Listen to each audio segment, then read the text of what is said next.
الحمدللہ رب العالمین والصلاة والسلام علی سید المرسلین اما بعد فاعوذ باللہ من الشیطان الرجیم بسم اللہ الرحمن الرحیم مل کر بآواز بلند پڑھیں گے الصلاة والسلام علیک یا رسول اللہ وعلی آلک واصحابک یا حبیب اللہ الصلاة والسلام علیک یا نبی اللہ وعلی آلک واصحابک یا نور اللہ۔ میٹھے میٹھے اسلامی بھائیوں اور مدنی چینل کے ناظرین، سوشل میڈیا پہ جو اس وقت براہ راست اس مبارک اجتماع کو سن رہے ہیں، اللہ کریم کا جتنا شکر ادا کرے وہ کم ہے کہ بہت ہی مبارک مہینے میں بڑی مبارک جگہ پر اور بڑی مبارک محفل میں ہمیں جمع ہونے کی سعادت بخشی ہے۔ علماء نے دعاؤں کی قبولیت کے کچھ ایسے مقامات اور اوقات لکھے ہیں کہ جب وہ اوقات آئیں یا وہ مقامات پہ بندہ پہنچ جائے تو دعا قبول ہوتی ہے۔ آج کی اس اجتماع میں کتنی قبولیت کی چیزیں جمع ہو رہی ہیں، ٹھیک ہے؟ رجب کا مہینہ اللہ کا مہینہ ہے۔ کتابوں میں لکھا کہ جب مسلمان مل کر اللہ کی بارگاہ میں ذکر کریں اور پھر دعا کریں، یہ خاص دعا کی قبولیت کا وقت ہوتا ہے۔ اور پھر اگر کسی اللہ کے ولی کے قدموں میں پہنچ جائیں، ماشاءاللہ ہم الحمدللہ اولاد غوث اعظم سیدنا سخی عبد الوہاب شاہ جیلانی رحمۃ اللہ تعالی علیہ کے قدموں میں موجود ہیں، تو گویا قبولیت کی بہت سارے اسباب جمع ہو گئے ہیں۔ رب کریم سے دعا ہے مولا اس اجتماع کو ہماری مغفرت کا ذریعہ بنا دے، ہمارے گناہوں کی معافی کا سبب بنا دے، اپنی رحمتوں کے نزول کی اے اللہ ہم پر بارش برسا دے۔ ہم میں جو جس پریشانی میں آیا ہے میرے مولا اس کی ساری پریشانیاں دور فرما دے۔ تو بڑا آپ نے جم کر بیٹھنا ہے، اطمینان سے بیٹھنا ہے۔ آج انشاءاللہ اللہ کے ایک بہت ہی عظیم ولی کا ذکر بھی ہوگا، ان کی زندگی کے بارے میں بھی سنیں گے، اور انشاءاللہ اپنی زندگی میں ہم نے کیا امپلیمنٹیشن کرنی ہے، ان کی ذات سے سیکھنا کیا ہے، وہ بھی انشاءاللہ دوران بیان سنتے رہیں گے۔ اس سے پہلے کہ میں اس عظیم ہستی کا تذکرہ شروع کروں، درود پاک کی فضیلت پر مشتمل ایک بڑی پیاری حدیث دیکھیں۔ درود پاک پڑھنا یہ بہت بڑی نعمت ہے، لیکن درود نہ پڑھنا، درود سے دور رہنا، اپنی زندگی میں درود کو شامل نہ کرنا، یہ بہت بڑی محرومی بھی ہے۔ اب ذرا اس حدیث سے اندازہ ہوگا کہ یہ جو کام ہے، 3 کام میں نے آپ کو بتانے ہیں، یہ 3 کام نہ کرنے والا یا 3 کام برے کام ہے جو کرنے والا کتنی بڑی محرومی میں آ جائے گا۔ نبی پاک علیہ الصلوۃ والسلام فرماتے ہیں، آقا علیہ الصلوۃ والسلام کا فرمان ہے، لا یرا وجہی ثلاثۃ اقوام، 3 قسم کے لوگ وہ ہوں گے جو قیامت کے دن میرا چہرہ بھی نہ دیکھ سکیں گے۔ یہ میں آگے جا کے بتاتا ہوں کہ نبی پاک کا چہرہ قیامت کے دن نہ دیکھ سکنا یہ کتنی بڑی محرومی ہوگی۔ اب وہ 3 قسم کے لوگ کون ہیں؟ آقا فرماتے احدھا العاق لوالدیہ، پہلا وہ شخص ہوگا کہ جو والدین کا نافرمان ہوگا۔ نمبر 2 والثانی تارک سنتی، دوسرے نمبر پر وہ ہوگا جو میری سنت کو ترک کرنے والا ہوگا، سنت کو چھوڑنے والا ہوگا۔ اور تیسرے نمبر پر فرمایا والثالث من ذکرت عندہ فلم یصلی علی، وہ شخص کے جس کے سامنے میرا ذکر ہو اور مجھ پر درود نہ پڑھے، قیامت کے دن وہ بھی میرا چہرہ نہیں دیکھ سکے گا۔ اب سمجھنا کیا ہے، یہ کتنی بڑی محرومی ہے، یہ کتنا بڑا یوں سمجھیے سزا کہہ لیں، کتنی بڑی وعید سمجھیں۔ میں آپ سے سوال کرتا ہوں کہ قیامت کے دن وہ کون سی ہستی ہے جس نے ہماری شفاعت کرنی ہے، جس نے ہمارے کام آنا ہے، جس نے پیاسوں کو آب کوثر کے جام پلانے ہیں، جس نے اللہ کی بارگاہ سے اپنے امتیوں کو بخشوانا ہے، وہ کوئی اور نہیں ہے۔ شاعر لکھتے ہیں نا، کل پل سے ہمیں جس نے خود پار لگانا ہے، حسنین کا نانا ہے، زہرا کا وہ بابا ہے، حسنین کا نانا ہے۔ سرور کائنات علیہ الصلوۃ والسلام کے سوا کوئی نہیں جس نے محشر کے دن کام آنا ہے۔ اگر کسی کی محشر کے دن نبی پاک سے ملاقات ہی نہیں ہوئی، دیدار بھی نہ کر سکا، تو وہ کس کے پاس جائے گا؟ وہ کس سے خیرات شفاعت کی مانگے گا؟ اس کو پیاس لگے گی تو کون جام کوثر پلائے گا؟ یہ کوئی چھوٹی سزا نہیں، کوئی چھوٹی محرومی نہیں ہے، اس کو برباد ہی ہونا ہے جس کو نبی پاک کا دیدار قیامت کے دن نہیں ملے گا۔ تو پہلے یہ انڈرسٹینڈ کر لو کہ ایک ہی ہستی ہے، خوش نصیب ہے وہ شخص جو قیامت کے دن نبی پاک کے قریب ہو جائے گا، آقا جسے اپنے قریب بلا لیں گے۔ کیوں؟ ہم نے سنا ہے بڑی گرمی ہوگی، بڑی پیاس ہوگی، مگر سیدی اعلیٰ حضرت بتاتے ہیں کہ پیاس اور گرمی ضرور ہوگی، مگر ٹھنڈا ٹھنڈا میٹھا میٹھا پیتے ہم ہیں پلاتے یہ ہیں۔ واقعی وہاں پر بڑی ایک اور گھبراہٹ یہ ہوگی کہ نامہ اعمال کھلیں گے اور ہمیں پتہ ہے ہمارے گناہ زیادہ ہیں، مگر سیدی اعلیٰ حضرت بتاتے ہیں کہ اعمال ضرور کھلیں گے، عیب ضرور کھلیں گے، مگر رنگے بے رنگوں کا پردہ دامن ڈھک کے چھپاتے یہ ہیں۔ اپنی بنی ہم آپ بگاڑیں، کون بنائے بناتے یہ ہیں۔ ارے جب ہمارے اعمال نامے تولے جائیں گے، ہمیں پہلے ہی پتا ہے کہ ہمارے گناہ زیادہ ہیں، گناہوں کا پلڑا بھاری ہوگا، مگر میرے رضا تسلی دیتے ہیں کہ پیارے آقا اپنے کرم سے ہم حلقوں کا پلہ بھاری بناتے یہ ہیں۔ ماں بھی نہیں پوچھے گی، باپ بھی قریب نہیں آئے گا، کوئی ساتھی نہیں ہوگا، مگر کون ہوگا؟ ماں جب اکلوتے کو چھوڑے آ کہہ کے بلاتے یہ ہیں۔ باپ جہاں بیٹے سے بھاگے لطف وہاں فرماتے یہ ہیں۔ نبی پاک ہر جگہ کام آنے والے۔ اللہ اکبر، پل صراط بڑا خطرناک پل ہے، مگر سلم سلم کی ڈھارس سے پل سے پار چلاتے یہ ہیں۔ سب جگہ نبی پاک نے کام آنا ہے، مگر یہ تین بدنصیب کون ہوں گے جو پیارے آقا کا قیامت کے دن بھی دیدار نہیں کر سکیں گے؟ نمبر ایک، فرمایا والدین کا نافرمان۔ میرے وہ بچے، میرے وہ بھائی جن کے والدین حیات ہیں، دیکھو آج ان کی خدمت کر لو، ورنہ ایک دن ایسا آئے گا کہ ان سے ملنے قبرستان جانا پڑے گا۔ آج وہ تمہارے پاس ہیں، ان کی دعائیں لو، ان کی برکتیں حاصل کرو، انہیں ناراض نہ کرنا۔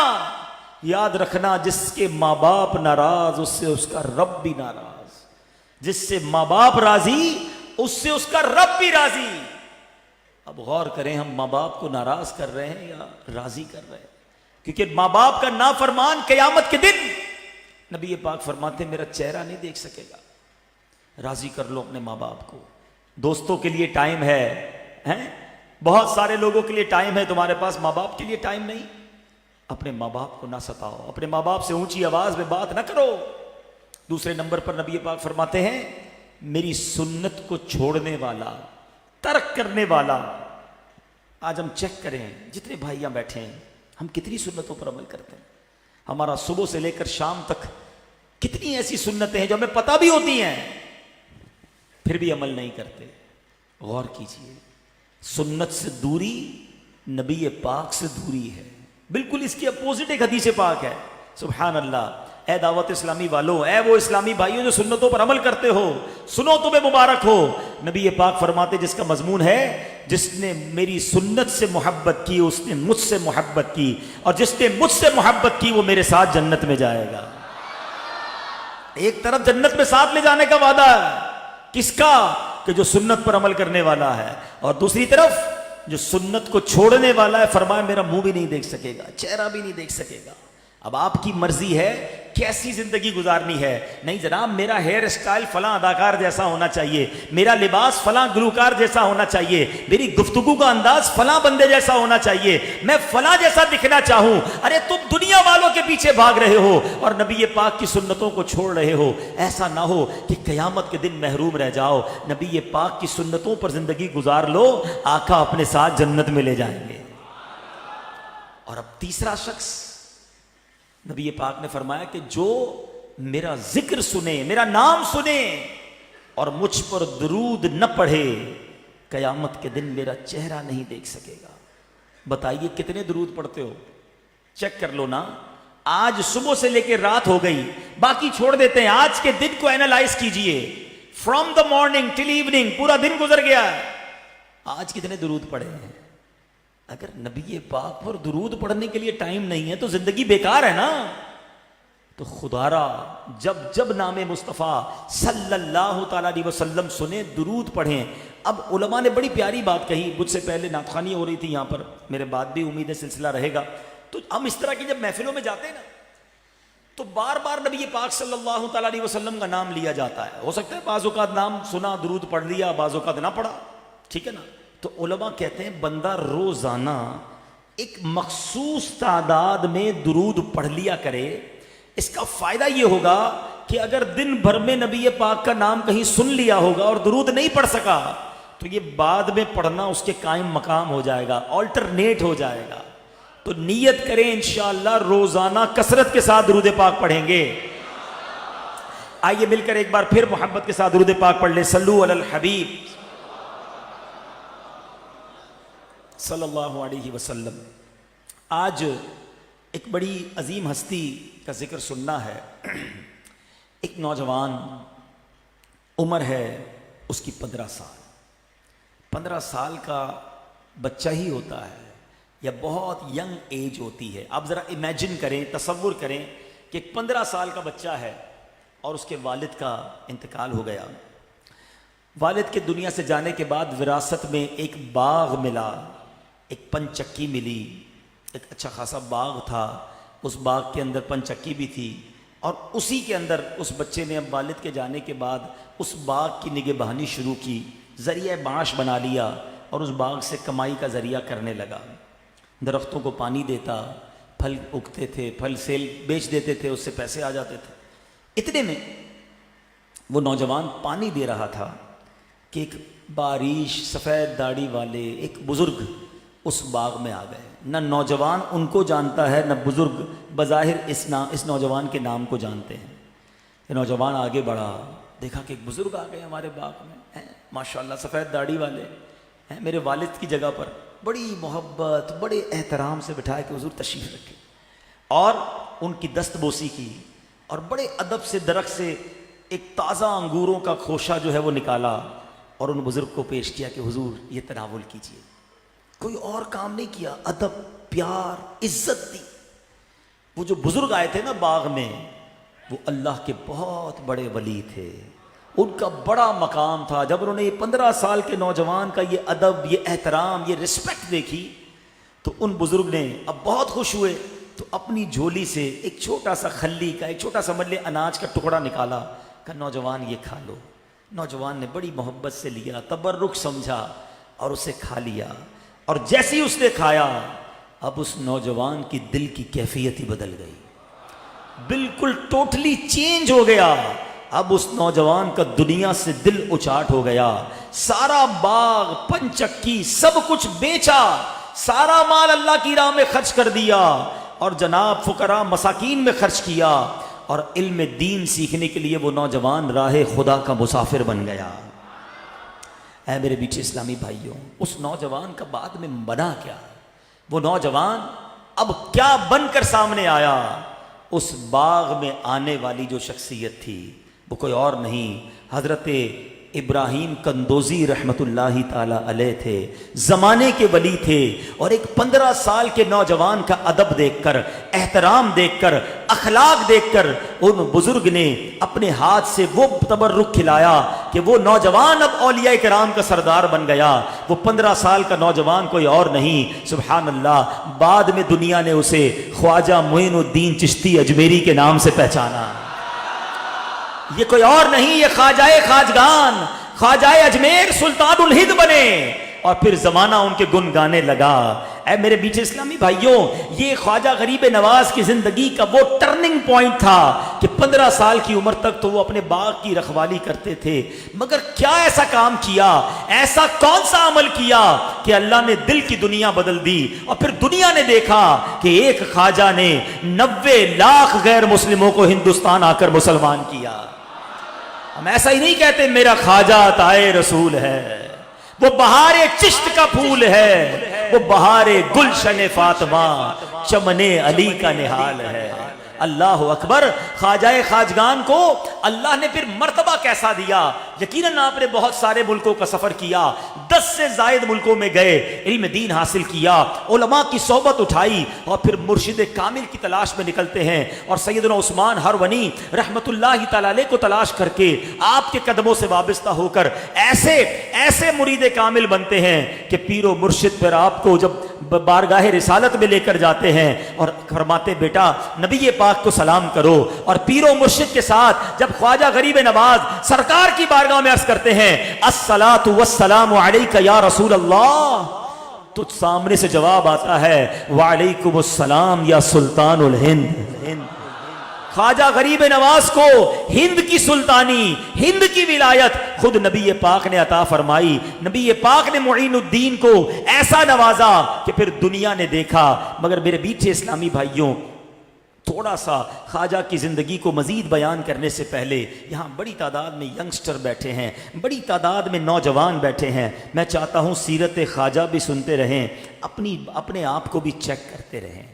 آج ہمیں بھی تو بزرگ ملتے ہیں، آج ہمارے آس پاس بھی تو سفید داڑھی والے لوگ ہیں، ہمارے والد ہیں، ہمارے چچا ہیں، ہمارے رشتہ دار ہیں، بعض اوقات ہمارے ملازمین ہوتے ہیں، ہمارے پڑوسی ہوتے ہیں، ہماری مسجد کے نمازی ہوتے ہیں۔ ہم ان بزرگوں کے ساتھ کیا برتاؤ کرتے ہیں؟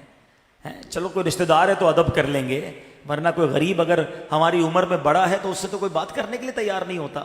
ملازم اگر بیچارہ کوئی بوڑھا ہے تو اس کو اسی طرح ٹریٹ کیا جاتا ہے جیسے باقی ملازمین کو۔ نہیں جناب، یہ اسلام کی تعلیمات نہیں ہیں۔ ہمارا اسلام ہمیں کیا سکھاتا ہے؟ نبی پاک صلی اللہ علیہ وسلم فرماتے ہیں اے انس، بڑوں کا ادب اور احترام اور تعظیم اور توقیر کرو، اور چھوٹوں پر شفقت کرو، تم جنت میں میری رفاقت پالو گے۔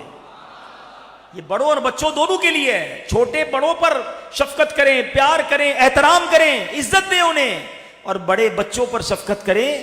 آقا فرماتے میرے ساتھ جنت میں رفاقت پالو گے۔ ایک اور جگہ نبی پاک علیہ الصلوۃ والسلام فرماتے ہیں جس نے ہمارے چھوٹوں پر رحم نہ کیا اور بڑوں کی تعظیم نہ کی وہ ہم میں سے نہیں۔ نبی پاک فرما رہے ہم میں سے نہیں ہے۔ آج لوگ کسی غریب بوڑھے کو اس طرح ڈانٹتے ہیں، اس طرح جھاڑتے ہیں، عجیب ماجرا ہے۔ نہیں جناب، بڑا اگر میری عمر میں مجھ سے بڑا ہے، بے شک وہ ملازم ہے، بے شک وہ غریب ہے، وہ فقیر ہی کیوں نہ ہو، وہ میرے والد کی جگہ پر ہے۔ یاد رکھنا میرے میٹھے اسلامی بھائیوں، با ادب با نصیب، بے ادب بد نصیب۔ بے ادب بربادی ہوتا ہے۔ خواجہ غریب نواز کو یہ مرتبہ کیسے ملا؟ ان کو پتا نہیں تھا یہ زمانے کے ولی ہیں، ان کا نام کیا ہے، ان کا عہدہ کیا ہے۔ بس دیکھا ایک بزرگ آئے ہیں، نورانی چہرہ ہے، سفید داڑھی ہے، ارے یہ تو میرے والد کی جگہ ہے۔ محبت سے بٹھایا، پانی پیش کیا، انگور پیش کیے، اور انہوں نے ان کو سلطان ولایت کا ستارہ بنا دیا، آسمان ولایت کا ستارہ بنا دیا۔ یہ ملتا ہے با ادب لوگوں کو۔ تو زندگی میں ہمیشہ با ادب رہنا، بڑوں کی عزت کرنا۔ بلکہ یہاں تو ایک عجب ماجرا یہ ہے کہ اگر کوئی شخص پیسے والا ہو جائے، مشہور ہو جائے، زمانے میں نام ہو جائے، تو اب اپنے بوڑھے غریب رشتہ داروں کو پہچاننے سے انکار کر دیتا ہے۔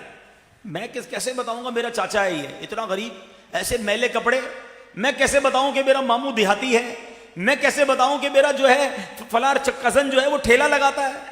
اپنے رشتہ داروں کو پہچاننا چھوڑ دیتے لوگ کہ یار میری عزت خراب ہو جائے گی۔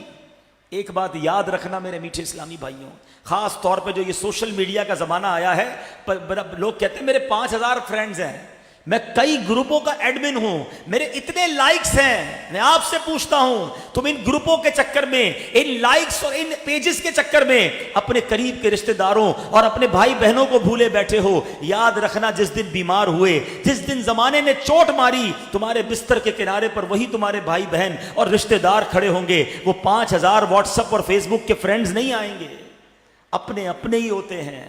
دکھ میں وہی کام آتے ہیں، اور شریعت حکم دیتی ہے کہ قرابت داروں کا حق ہے، اپنے رشتہ داروں کا حق ہے، صلہ رحمی کا حکم نبی پاک علیہ الصلوۃ والسلام نے دیا۔ اللہ اکبر، یہاں تک فرمایا حدیث پاک میں، جس کا مضمون ہے جو بندہ اپنے رشتہ داروں کو صدقہ دیتا ہے اسے عام صدقہ دینے سے ڈبل ثواب ملتا ہے۔ ایک صدقہ کرنے کا ثواب، دوسرا صلہ رحمی کرنے کا ثواب. بلکہ ایک بڑی کمال کی بات بتاؤں, کتابوں میں لکھا ہے تھوڑی مشکل بات مگر ذرا غور سے سمجھیے گا. کتابوں میں لکھا, روایتوں کا مضمون ہے کہ سب سے زیادہ ثواب اس بات کا ہے کہ بندہ اپنے اس رشتہ دار کو صدقہ دے جو اس سے دشمنی رکھتا ہو. کینہ پرور رشتہ دار کو صدقہ دینے کا زیادہ ثواب ہے نا مشکل. جو مجھ سے دشمنی کر رہا ہے اس کو کیوں تحفہ دوں؟ میرے غیبت کرتا ہے, میرے بارے میں بری باتیں کرتا ہے. یہ ہے اسلام, یہ ہے دین پیارے آقا علیہ الصلوۃ والسلام کا دین. کیوں؟ وہ تمہیں محروم کر رہا ہے, تم اسے عطا کرو. وہ تم سے توڑ رہا ہے, تم اسے جوڑو. کیونکہ تم اسے تحفہ دو گے, اس کا دل تمہارے لیے صاف ہو جائے گا, دل نرم ہو جائے گا. دشمنی بڑھتی ایسی ہے نا, وہ ہمارے خلاف بات کرتا ہے, ہم کہتے ہیں میں بتاتا ہوں میں کون ہوں. وہ ہمارے خلاف بات کرتا ہے, ہم اس کے خلاف بات کرتے ہیں. اور اب چنگاری آگ میں بدلتی ہے, لڑائی بڑھتی ہے, خاندان ٹوٹ جاتے ہیں. ارے اگر اگلا آگ لے کر آیا ہے, تم ٹھنڈا پانی ڈال دو نا. تمہیں کس نے کہا ہے کہ پیٹرول ڈالو؟ اچھا تو آگ لایا, میں پیٹرول ڈالتا ہوں, چلو پورا محلہ ہی جلا دیتے ہیں, پورا گھر جل کے راکھ ہو جاتا ہے. یہ ہے میرے پیارے آقا کا مذہب, یہ ہے دین اسلام. اور سیکھو اولیاء کرام کے قدموں میں بیٹھے ہو کہ ہمارا کام لڑائی کرنا, بدلہ لینا اور جناب کسی کو تکلیف پہنچانا نہیں ہے.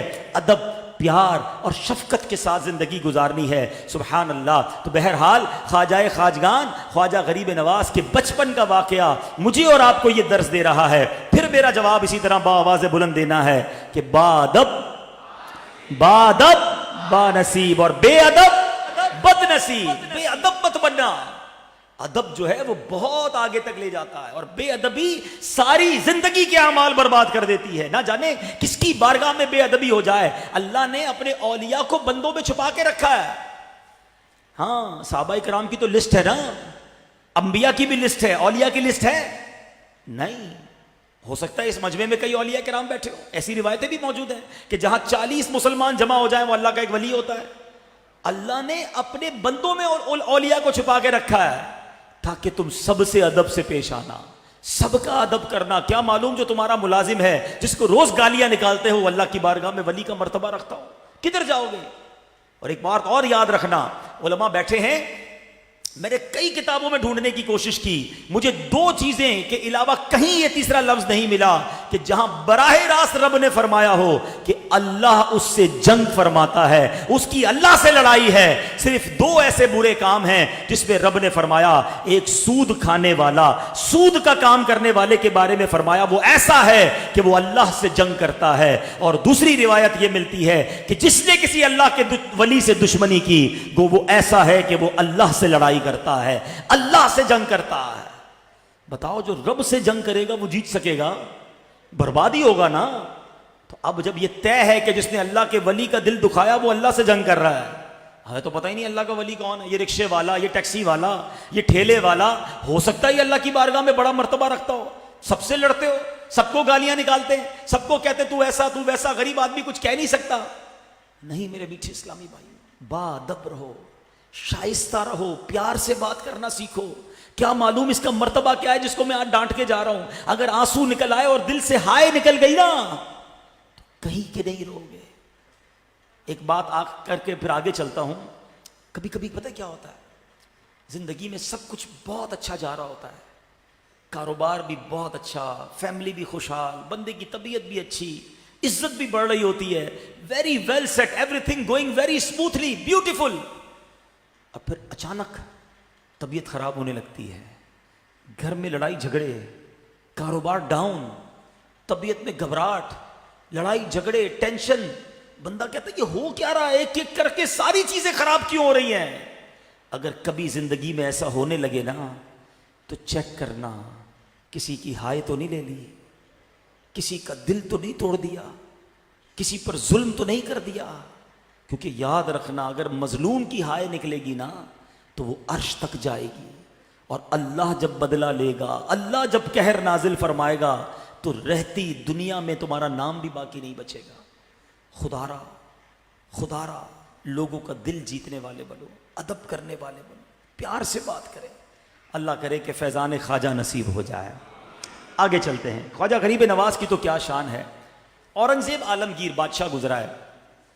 ایک بار آپ بھی مزار پہ آئے نا, یہ واقعہ بھی بہت کچھ سکھائے گا. ایک بار وہ خواجہ غریب نواز کے مزار پہ گیا، بادشاہ تھا، اور اتنا ادب اس نے کیا کہ میلوں دور اپنی سواری سے پہلے اتر گیا اور بڑے ادب کے ساتھ چلتے چلتے چلتے خواجہ کے دربار میں گیا۔ جب وہاں گیا تو کئی نابینا کھڑے تھے، تو اورنگزیب نے کہا کہ کون لوگ ہیں؟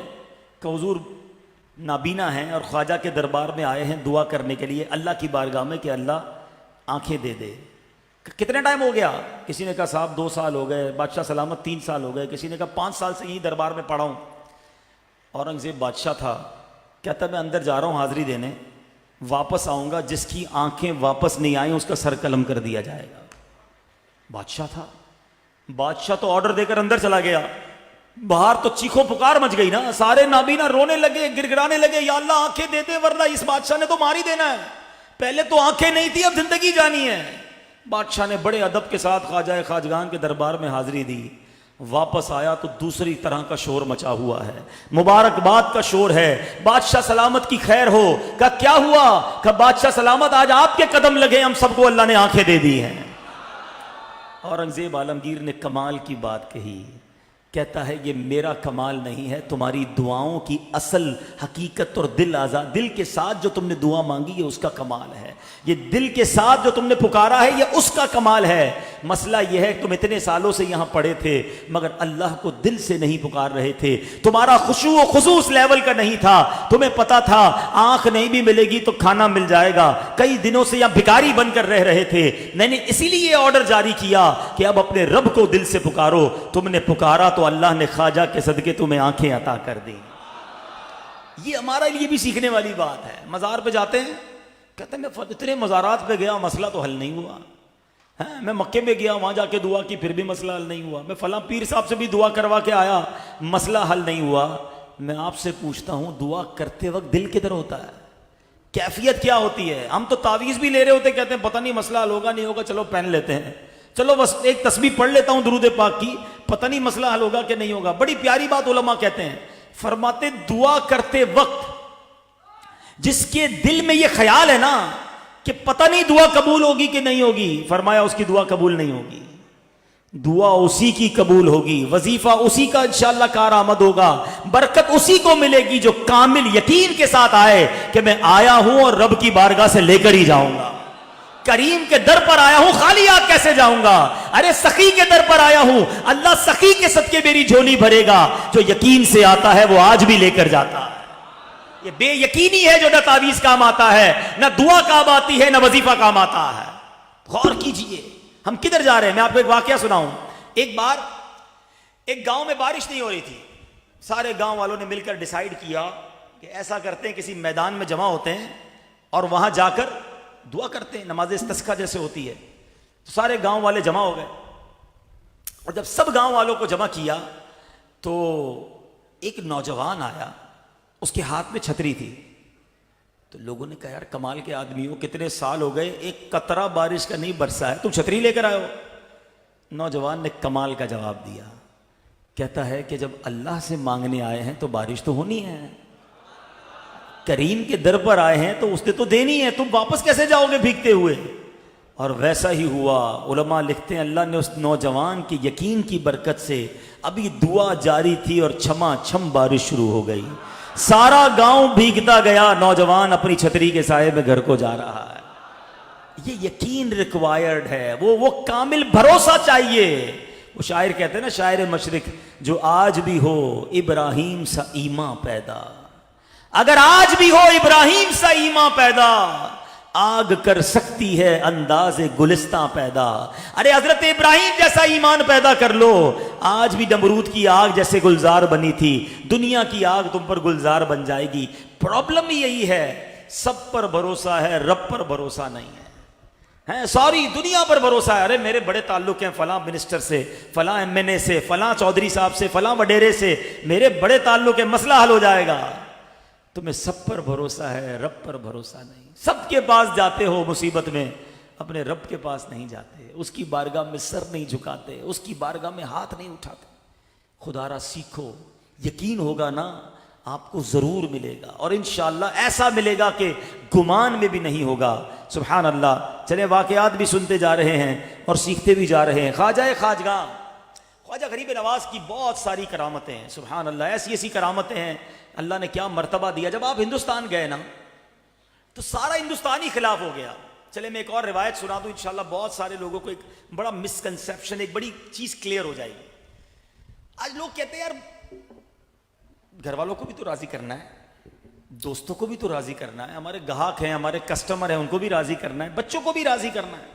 کچھ لوگ زندگی گزارتے ہیں سب کو راضی کرنے کے لیے، مگر سب کو راضی کرتے کرتے رب کو ناراض کر دیتے ہیں. حدیث پاک سناتا ہوں، حدیث پاک کا مضمون ہے کہ کچھ لوگ ہوں گے جو دنیا کو راضی کر، مخلوق کو راضی کرنے کے لیے خالق کو ناراض کر دیتے ہیں، مگر ایک وقت آتا ہے کہ مخلوق بھی ان سے ناراض ہو جاتی ہے. اب اس کی مثال میں دیتا ہوں. دنیا میں کئی ایسے لوگ ہیں جو گانے باجے، ڈھول تماشے، ناچ گانے، بے حیائی، بہت سارے. اب تو آج کل پتہ نہیں یوٹیوبرز اور فیس بک پہ اور پتہ نہیں کیا کیا لوگ کر رہے ہیں، اپنی ویڈیو بنا بنا کے ڈال رہے ہیں کہ 200 لائک مل جائیں، 1000 لائک مل جائیں، میرا پیج پاپولر ہو جائے، چاہے اس کے لیے ناچنا پڑے، گالیاں دینی پڑے، ننگا ہونا پڑے، بے حیائی کرنی پڑے، کچھ بھی کروں گا، کسی طرح میری ویڈیو وائرل ہونی چاہیے. آج تمہیں چند لائکس کے لیے، لوگوں کو خوش کرنے کے لیے تم رب کو ناراض کر رہے ہو. اٹھاؤ لسٹ، پچھلے 200 سال میں جتنے لوگوں نے اللہ کو ناراض کیا، لوگوں کو راضی کرنے کے لیے، کون ہے آج ان کا نام لینے والا؟ کون ہے ان کو یاد بنانے والا؟ کون ہے ان کے لیے دعا کرنے والا؟ کون ہے ان کی قبر پر جانے والا؟ ارے وہ بیمار ہوتے ہیں، اخبار میں خبریں آتی ہیں کہ فلاں سپر اسٹار بستر پر پڑا ہے، کوئی پوچھنے والا نہیں ہے. یہ نبی پاک نے 1400 سال پہلے بتا دیا تھا کہ کچھ لوگ اللہ کو ناراض کر دیں گے مخلوق کو راضی کرنے کے لیے. ایک وقت آئے گا مخلوق بھی بھول جائے گی. ایسا ہو رہا ہے. اب دوسرا پارٹ سنو، کیا بات ہے میرے آقا کی، پہلے ہی سمجھا دیا. فرماتے کچھ لوگ وہ ہوں گے جو اللہ کو راضی کریں گے تو مخلوق ناراض ہو جائے گی، مگر ایک وقت آئے گا اللہ مخلوق کو بھی ان سے راضی کر دے گا. جیتی جاگتی مثال میرے خواجہ ہیں. ایسی بہت ساری مثالیں ہیں، مگر خواجہ غریب نواز ہندوستان میں قدم رکھتے ہیں. ہندوستان آپ کا وطن نہیں ہے، آپ وہاں پیدا نہیں ہوئے تھے. نبی پاک نے فرمایا تھا خواجہ اے معین الدین ہندوستان جاؤ. آپ ہندوستان آتے ہیں، سارا ہندوستان خلاف ہو گیا، مگر اللہ راضی تھا. سارا ملک ناراض ہے، مگر حمایت رب کی ہے، اللہ کے رسول کی ہے، غوث اعظم کا سایہ تھا.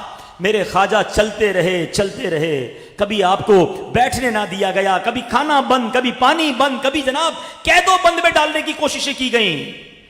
آج 850 سال کے قریب وقت ہو گیا ہے. بتاؤ دنیا کا کون سا کونا ہے جہاں میرے خواجہ کے چاہنے والے نہیں ہیں؟ ایک انگریز نے ہندوستان کا دورہ کیا، دورہ کر کے کہتا ہے میں نے پورا ہندوستان گھوما ہے، اس کے بعد میں اس نتیجے پر پہنچا ہوں کہ قبر میں رہنے والی ایک شخصیت پورے ہندوستان پہ آج بھی حکومت کر رہی ہے، اور اس کا نام خواجہ معین الدین چشتی اجمیری ہے.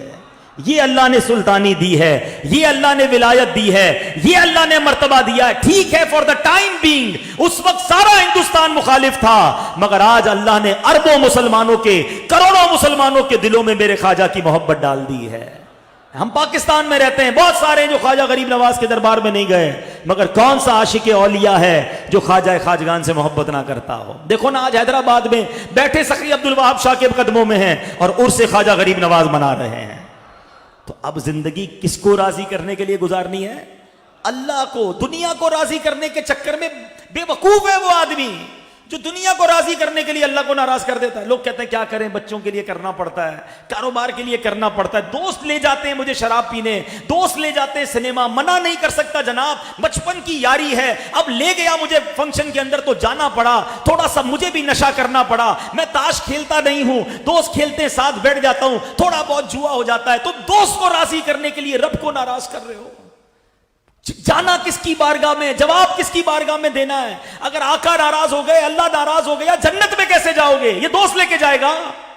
سمجھیے میرے میٹھے اسلامی بھائیوں، اور خاص طور پہ یہ جو سوشل میڈیا کا طوفان آیا ہوا ہے، اتنا بڑا گناہ جاریہ کا کام کر رہے ہیں لوگ، اپنی ویڈیوز بنا کر ڈال رہے ہیں۔ ارے لوگ پردے میں پہلے گناہ کرتے تھے، اندھیرے میں گناہ ہوتا تھا، کوئی جانتا نہیں تھا، رو رو کے توبہ کرتے، اللہ کریم معاف کرنے والا معاف بھی فرما دیتا۔ مگر تم گناہ کر رہے ہو، لوگوں کو گواہ بنا رہے ہو، اپنی ویڈیو کو سوشل میڈیا پہ ڈال رہے ہو، تم قبر میں پہنچ جاؤ گے، لوگ اس ناچ گانے کو، اس جھوٹ کو، اس بے حیائی کو دیکھتے رہیں گے، اور قیامت تک کہیں تمہیں قبر میں مار نہ پڑتی رہے۔ یہ کون سی غلطی کر رہے ہو؟ یہ کدھر جا رہی ہے ہماری نوجوان نسل؟ خدا را سوچو، ارے کام ایسا کر کے جاؤ کہ ہم دنیا سے جائیں اور روز ثواب کا تحفہ پہنچتا رہے، کہ کوئی بیان آپ کا ایسا ہو، کوئی گفتگو آپ کی ایسی ہو، آپ کسی کو اجتماع میں لے جائیں، وہ نمازی بن جائے، وہ نماز پڑھتا رہے اور آپ کو روز قبر میں تحفہ ملتا رہے۔ کیا آپ سوچو یار، بزرگوں کی سوچ کیسی ہوتی تھی۔ سیدی اعلیٰ حضرت بریلی کے تاجدار اتنا دین کا کام کیا، مگر اس کے باوجود کیا کہتے ہیں؟ کام وہ لے لیجئے تم کو جو راضی کرے، آقا کام وہ لے لیجئے تم کو جو راضی کرے، ٹھیک ہو نام رضا تم پہ کروڑوں۔ وہ یہ دعائیں کرتے تھے کہ کاش ہم سے کوئی ایسا کام ہو جائے جس سے آقا راضی ہو جائیں، کیونکہ آقا راضی ہوں گے تو ان کا رب بھی راضی ہو جائے گا۔ مگر ہم نہ جانے کن کاموں میں لگ گئے ہیں، چند لوگوں کو راضی کرنے، چند فرینڈ سرکل کو خوش کرنے، تھوڑے سے لائکس کے لیے ہم اپنی آخرت برباد کرنے پہ تلے ہوئے ہیں۔ آؤ میں بتاتا ہوں میرے خواجہ